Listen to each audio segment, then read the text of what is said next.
protagonistaren garapen narratiboa benetan bikaina. Tarkovskin influentzia sutil bat, baina konstantea laburmetrai guztian. Bueno, cerveza, Kali? Bai, Kali. Vale. Miren, zuk ze biozu, 10 euro jarritu. Nik ez dut jarriko, ez dut boten sinizketan.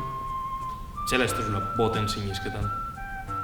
Ba hori, ez dutela jartzen, ez dut boten sinizketan. Da ez duzu inoiz jartzen? Ez.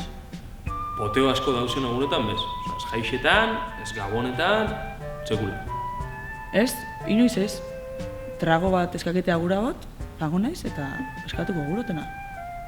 Hortaz, goraino duen taberna baten sartzean, dana baten eskatu berean launketako bertan dago nahi, zuk neixo duzu zure kontu sartu eta zuri aparte eskatu.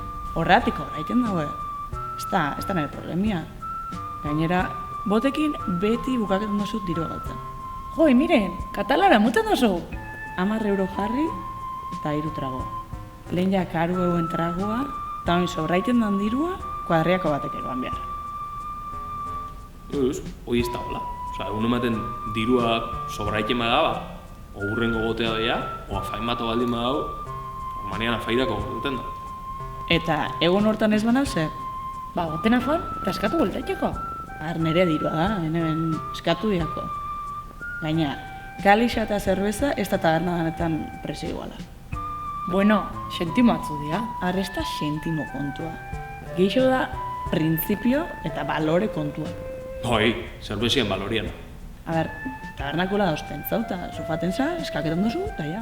Baina restauranten baten, o terrazan baten zauzenean, efizientziatik, dana batean eskaketan dago, dana batean daten. Efizientzia kontua da, azkenean.